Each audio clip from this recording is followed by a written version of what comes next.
Thanks so much for having me today. Fascinating topic, and I'm loving hearing some of the themes that are coming out already. I thought it'd be an interesting place to start, if I can maybe flip to the next slide, to touch on a couple of questions that I get asked a lot. One of those questions is, why do you personalize at all? Like, why bother?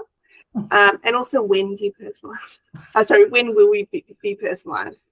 You could argue the minute you're doing an email that says Dear Aussie, you're personalized, but it's probably not really what people mean.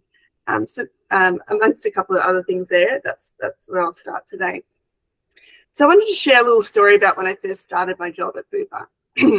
So my managing director sat me down and he said, we're actually performing pretty well as a business, Lisa. We understand healthcare and, we're managing our books successfully. However, not all of our customers agree with us. So our NPS scores don't actually reflect that business success.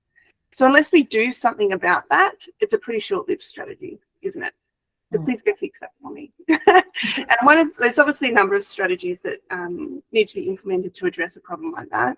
But one of the core strategies that Bupa's chosen to back is personalisation. Actually getting to know our customers at a personal and more emotional level, so that we can really understand them and address some of their pain points, as well as align, I guess, some of our business success metrics to theirs. So we're looking really for a shift in how we maintain our relationships with our customers from more of a transactional one to more of an emotional one. And I guess in an industry like healthcare, there's no real excuse not to have a emotional connection with your customers, because it is an emotional topic, right? So the other thing, I guess, just to call out, just from a measurement perspective, it's that shift means that we're really starting to focus on our customer lifetime value, not what's happening in quarter one, what's happening in quarter two, what's happening in quarter three. And the other thing is actually starting to look at how can our customers start to drive advocacy on our behalf. And some of those things, I guess, have already started to come out in your presentation, Alex. If I start to think about a loyalty program, my business is at the very beginning of that journey, and I know, Aussie, you played a key role in helping us to set that up. And if you look at why we wanted to actually set up a loyalty program at all, a lot of our customers were telling us, we're kind of rusted on, but only because it's a topic we can't really be bothered thinking about very much, versus like, I'm invested, in this brand. And they're telling us that they want to be rewarded and recognised in more meaningful ways.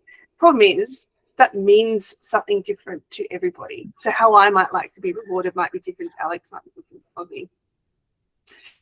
So that's kind of, I guess, the core problem that we've identified. We've launched the program pretty quickly, and honestly, we don't know everything yet. And so I guess the strategy that we've taken is to get in market and have something to say and learn along the way. So ideally, we would know by now all that we need to know in terms of which rewards are the most important to put in front of people. What are those moments of truth in terms of actually recognizing, my tenure, my share of wallet, like whatever the measurement may be. But we don't know everything. So what we have developed, however, is a fairly robust test and learn strategy. So we've launched with a number of surprise and delight opportunities that we hope will speak to different portions of our base. And what we're doing is measuring the outcomes of those opportunities in detail. And then in parallel, we are absolutely deep diving into further exploratory analysis as well. One of the other things I get asked about a lot is whether or not you can over-personalize. And I would say, hell yes. And I think we all probably intuitively know that, particularly in the health space, can be quite sensitive. So the part of the business that I'm employed by is the insurance arm. And but for a customer outside of the business, we're just a healthcare company. And so in order to get the right to play and have conversations about your health, there's an element of trust, I guess, that needs to be developed there. So like some of the cringe things, like you can just start to imagine, can't you? Imagine if you're walking out of a doctor's surgery today and I was like, how was your pap smear? It's probably not, it's probably getting a bit creepy at that point. So there is a balance, I guess, in trying to find the right conversation in terms of just because you can say it, should you say it? And there is obviously test and learn around that as well. But I think the other thing is looking at where you are starting to over-personalize to the point where it's outweighing the value exchange. And one of the ways that we've chosen to overcome that is by investing, pardon me, in automation technology. And I've had a cold recently, excuse me. Successfully losing my voice. So that's one of the ways that we've enabled our scalability and our response capability is to invest in some fairly significant technology uplift. So in terms of where to start, I think it's really important to be clear on what problem you're trying to solve, which we touched on at the start. And for different organizations, you'll be at different parts of the journey, but I guess like I touched on at the start, we're right at the beginning. And one of the decisions that we had to make up front is whether we wanted to go for breadth or depth. So what I've seen in different organizations, people get kind of tripped up by not making that deliberate decision. So what I mean by that is making deliberate decisions about, am I going to look at personalizing a whole bunch of experiences in, let's say, one channel? Let's say we want to pick on the app. Or am I going to start to invest on a couple of key experiences at an omni-channel level?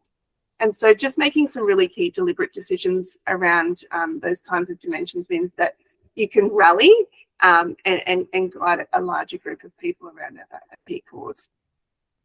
And I think also just starting to understand at least how that ecosystem works together. So for us, we wanted to bring a lot of the more complicated health-based conversations into our assisted channels. But guess what? They're full. And they're full for different reasons. One, because I think COVID has accelerated people's interest in their own healthcare. COVID has also made it really difficult to get staff in contact centres and the like. And particularly, I don't know if this is the same for you, Alex, but certainly in Australia where we rely a lot on immigration to our population, that's been really tricky for us to navigate around. So we've made a really deliberate decision to start our personalisation and rewards journey in the digital channels. We want to be able to automate a lot of the transactional type exchanges so that we can make room for those value-add conversations in those assisted channels. Cool. So I guess that kind of brings me to my next point, which is, when do you start to think you're becoming truly personalized? And in my experience, there's probably a couple of key behaviors that I typically see that indicate to me that a business is starting to really rally around customer centricity. And so this is that real move away from being a product-led organization to being a customer-led organization. So are we actually planning at a product level, or are you actually planning at a customer level? How does your structure look? So, and when you're sitting in meetings, are you sitting in silos and talking about your different business units, or are you talking about the customer and how you build better products to rally around that customer base? So there are a couple of key things, and also just how you report. So I really liked, Alex, you're talking about your inside out metrics.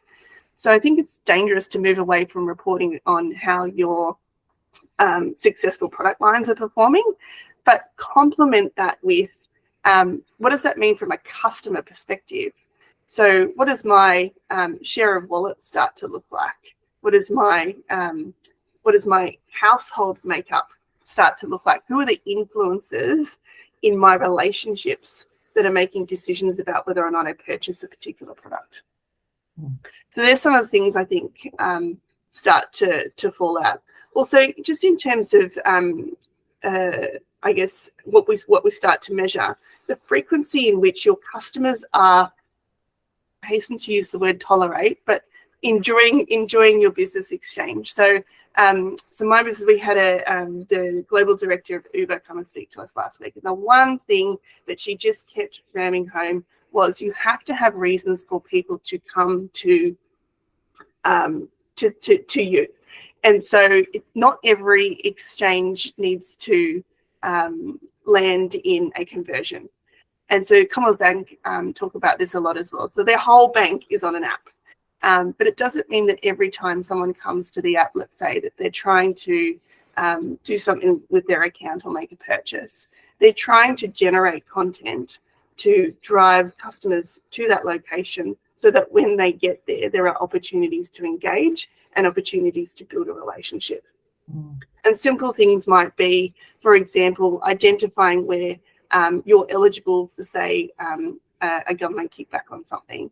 So they're not necessarily getting something out of that exchange, but they're using that opportunity to build a relationship with you so that in the future that trust is developed and it becomes an obvious place to go and look for information.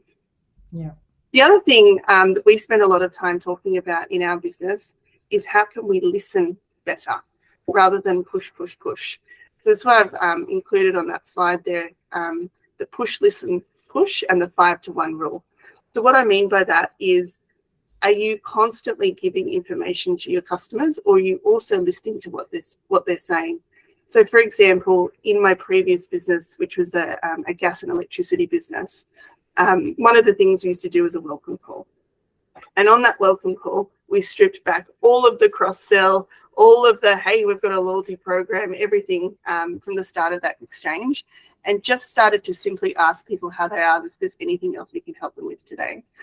But lo and behold, they started to say things like, oh, actually, I own a business. Could you help me with that? Oh, actually, I was thinking of moving to more renewable energy options. Could you help me with that?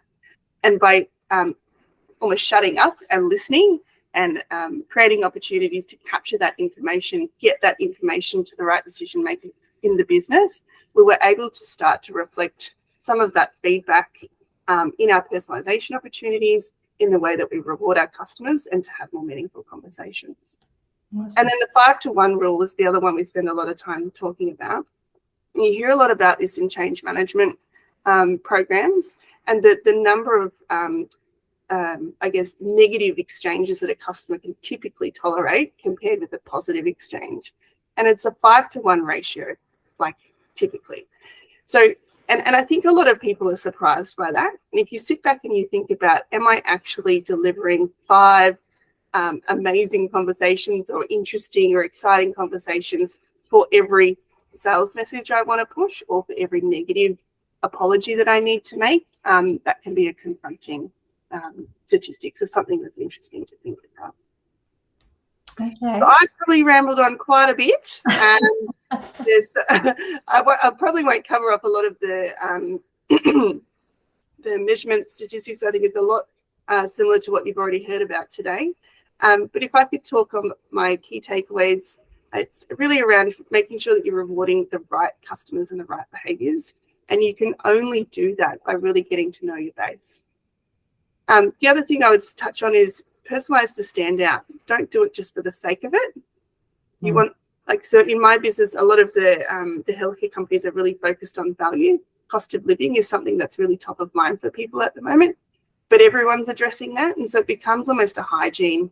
And then you need to think about, like, on top of that, what are the opportunities for you to stand apart? And then test and learn over and over, and avoid analysis paralysis. And then lastly, look for opportunities to build in frameworks and automation so that you can scale your customer experiences. Awesome. Hi, everyone. I have a question myself, but I've also been texting a question as well from someone who had to leave. But I think I'll ask Francis's question after sort of mine. And I think this is potentially a selfish one for myself and Komo, and now we've got all the expert call. Of course, I'm going to make the most of it.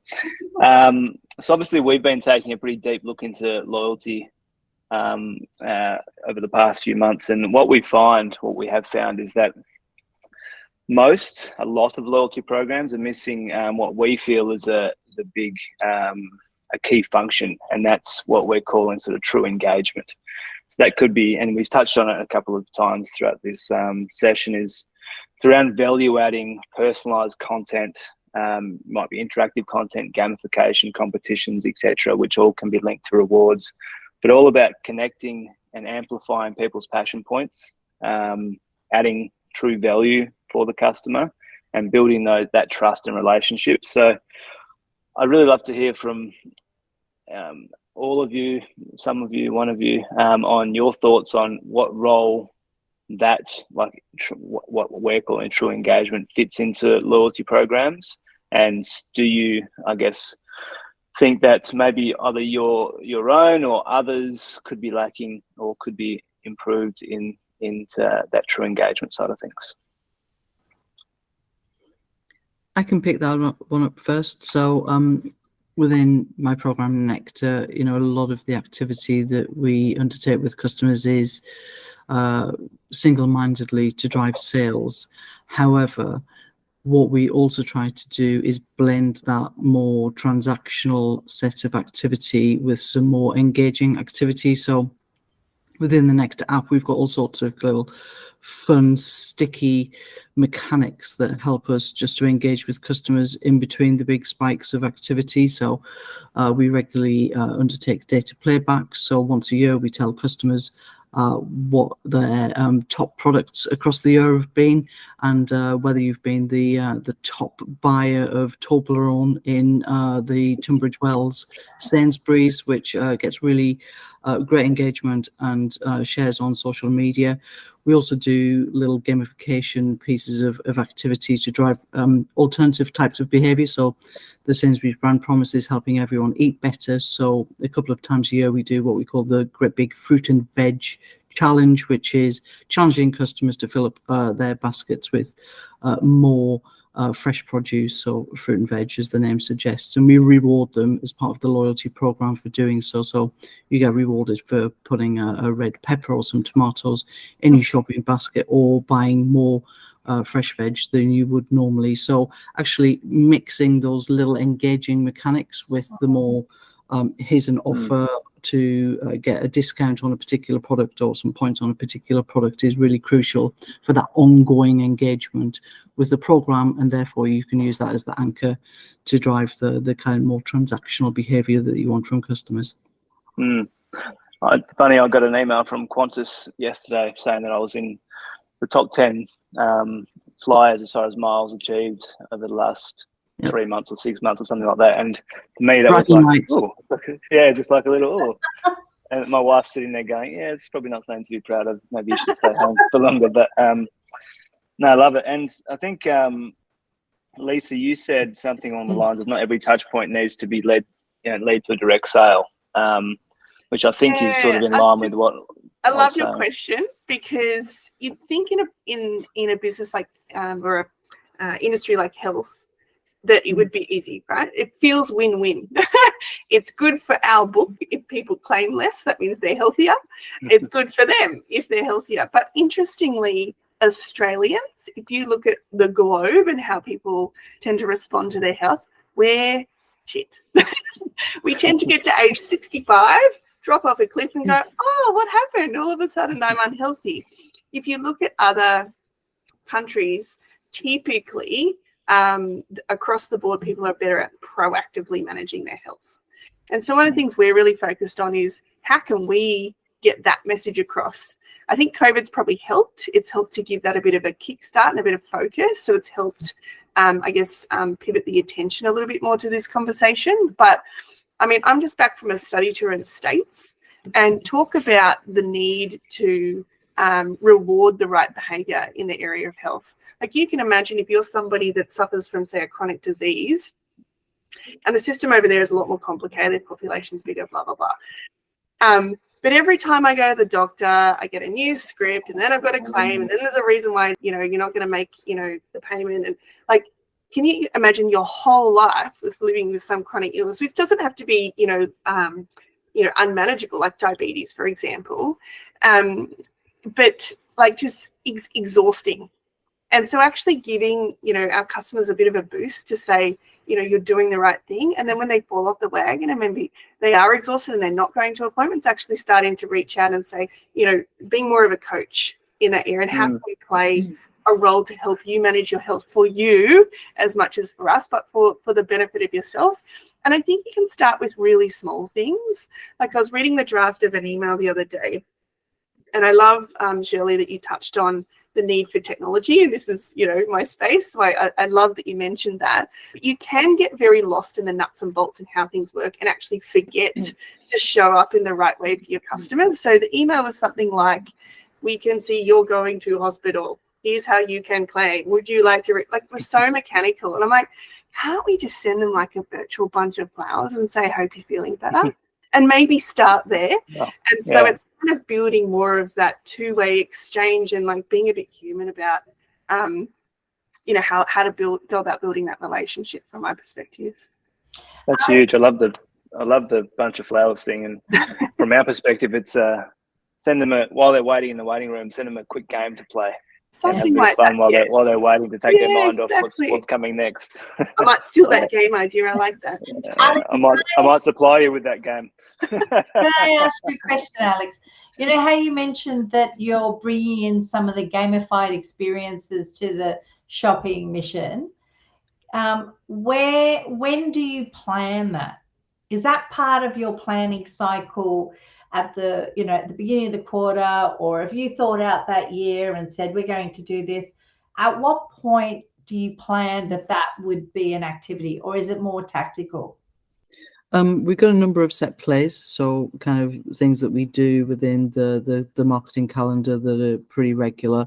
And then sometimes we're just thinking about them as quite tactical plays. To be honest with you, Oz, one of the things we're working on is how do we create that as a reusable feature within our app. So we have a more of a build as opposed to buy strategy, much to my wailing of gnashing of teeth with my friends in product. I would much rather kind of buy a product like yours and have it plugged into the app so I can kind of deploy straight from my team's desktop, as opposed to waiting for the tech team to build something fresh every time. We're getting better, but it does hamper us in our kind of responsiveness and our ability to react to what customers are doing in the moment. So it tends to be a bit set play, and we've got a few levers that we can pull tactically, but to have a toy box of games and little features that we could deploy at will would be my dream. I think the other thing I'd say there, Joel, is you see this trend everywhere. A lot of people really pride themselves on they acquired 500,000 new customers this year. It was fantastic acquisition numbers. And typically when you look at the churn out of new customers, it's much, much higher than obviously more deeply engaged customers. And a lot of people have a strategy of, onboarding in first 100 days is a fairly typical thing.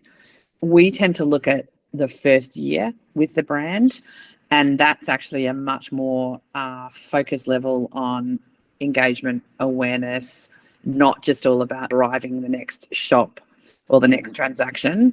And I think peppering in things that are actually about driving awareness and education and engagement in the first year, because churn is typically 15-20% higher in the new customers churning out the following year.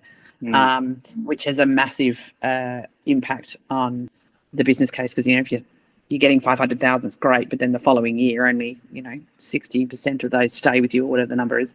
So I think there is important. I think the other part there is depending on the business.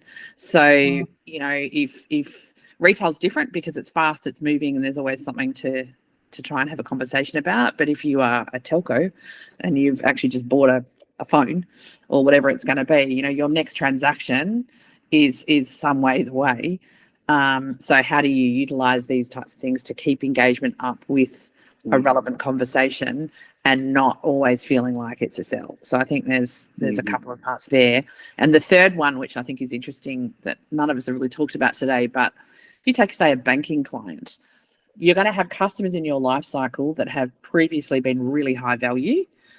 They've had mortgages, credit cards, whatever, term deposits, whatever they've had, but they're now, 65 plus, and they're no longer high value to the bank, because they actually now own their own houses and what have you, but they've previously been a very high value and loyal customer to you.